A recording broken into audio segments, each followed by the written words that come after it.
മതന്യൂനപക്ഷങ്ങളെ സർക്കാർ അവഗണിക്കുന്നുവെന്നാരോപിച്ച് ബി.ജെ.പിയിൽ മോദിക്കെതിരെ അതൃപ്തി കൂടി വരികയാണ്. ഉത്തർപ്രദേശിലെയും മധ്യപ്രദേശിലെയും സമീപകാല സംഭവങ്ങളാണ് അണികൾക്കിടയിൽ വർദ്ധിച്ചു വരുന്ന അതൃപ്തിക്ക് പ്രധാന കാരണമെന്നാണ് റിപ്പോർട്ട്.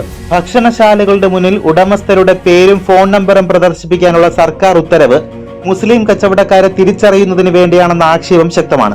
ഉത്തരവിനെതിരെ കോൺഗ്രസ്, DMK, SP, ആം ആദ്മി തുടങ്ങിയ പ്രതിപക്ഷ പാർട്ടികൾക്കൊപ്പം ബി.ജെ.പി. സഖ്യകക്ഷിയായ രാഷ്ട്രീയ ലോക്ദൾ അധ്യക്ഷൻ ജയന്ത് ചൌധരി ശക്തമായി രംഗത്ത് വന്നിരുന്നു. ഉജ്ജയിനിയിലെ പ്രശസ്തമായ മഹാകാല ക്ഷേത്രത്തിൽ തീർത്ഥാടനം ആരംഭിക്കാനിരിക്കെ മുസ്ലിങ്ങളുടെ കടയിൽ നിന്ന് തീർത്ഥാടകർ ഒന്നും വാങ്ങുന്നില്ലെന്ന് ഉറപ്പാക്കാനാണ് ഈ നീക്കമെന്ന വിമർശനമാണ് പരക്കെ ഉയർന്നു കേട്ടത്. ഇതോടെ മതന്യൂനപക്ഷങ്ങളെ വേട്ടയാടുന്ന മോദിക്കെതിരെ NDAയിൽ മറിഞ്ഞിരുന്ന ചേരിതിരിവ് ശക്തമായി പുറത്തുവരികയായിരുന്നു. നേരത്തെ കൻവർ യാത്രയുമായി ബന്ധപ്പെട്ട് UP സർക്കാരിന്റെ വിവാദ നിർദ്ദേശത്തിനെതിരെ NDA ഘടകകക്ഷിയായ RLDയും രംഗത്ത് വന്നിരുന്നു. സർക്കാരിന്റെ തീരുമാനം ആലോചന കൂടാതെയുള്ളതും യുക്തിക്ക് നിരക്കാത്തതുമാണെന്ന് കേന്ദ്രമന്ത്രി കൂടിയായ RLD പ്രസിഡന്റ് ജയന്ത് ചൌധരി പ്രതികരിച്ചത്.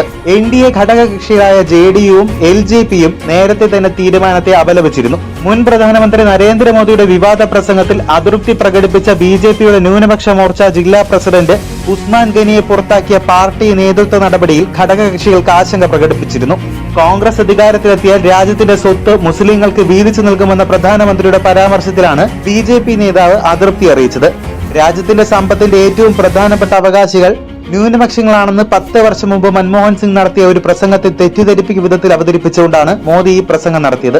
ഇതിനു പുറമെ രാജസ്ഥാനിലെ 25 ലോക്സഭാ സീറ്റുകളിൽ 3-4 സീറ്റുകൾ ബി.ജെ.പിക്ക് നഷ്ടമാകുമെന്നും ഡൽഹിയിൽ ഒരു വാർത്താ ചാനലിനോട് സംസാരിക്കവേ ഉസ്മാൻ ഗനി പറഞ്ഞിരുന്നു.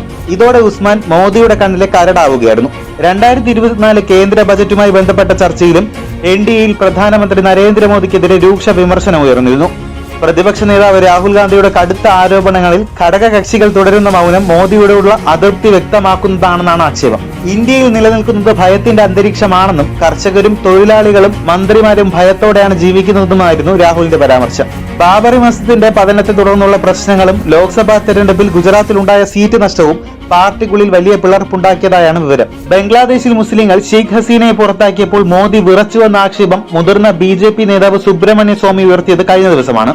ചൈനക്കാർ ഇന്ത്യൻ മണ്ണിൽ ആക്രമിച്ചു കയറിയപ്പോൾ മോദി ഭീരുവായിരുന്നുവെന്നും എക്സിൽ പങ്കുവച്ച പോസ്റ്റിൽ സ്വാമി ആരോപിച്ചു. ഇതൊക്കെ ചേർത്ത് വായിക്കുമ്പോൾ അണികൾക്കിടയിൽ തന്നെ മോദിക്കെതിരെ അതൃപ്തി കൂടി വരികയാണെന്ന് വേണം അനുമാനിക്കാൻ.